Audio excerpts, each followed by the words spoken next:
रायगडमधील कर्जतचे शिवसेना आमदार महेंद्र थोरवे यांचे निकटवर्तीय पंकज पाटील लवकरच राष्ट्रवादीमध्ये प्रवेश करणार आहेत। पंकज पाटील यांनी सोमवारी राष्ट्रवादीचे प्रदेशाध्यक्ष सुनील तटकरे यांची भेट घेतली आणि त्यामुळेच राजकीय वर्तुळात चर्चांना उधाण आले। पंकज पाटील कर्जत विधानसभा मतदारसंघाचे शिवसेना संपर्क प्रमुख आहेत।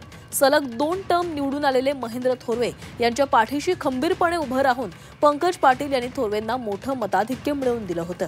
मात्र पंकज पाटील काही महिन्यांपासून नाराज असून ते आमदार थोरवे यांच्याबरोबर कार्यक्रमस्थळी देखील दिसत नव्हते। येऊ घातलेल्या जिल्हा परिषद, पंचायत समिती आणि नगरपालिका निवडणुकांच्या तोंडावर पंकज पाटील यांना राष्ट्रवादीकडून उमेदवारी मिळण्याची शक्यता आहे। राष्ट्रवादी काँग्रेस पक्षामध्ये प्रवेश करण्याचा आदरणीय तटकरे साहेबांनी आणि उपस्थितांनी आग्रह केला, त्यानुसार आम्ही राष्ट्रवादी काँग्रेस पक्षामध्ये जायचा निर्णय घेतला आहे।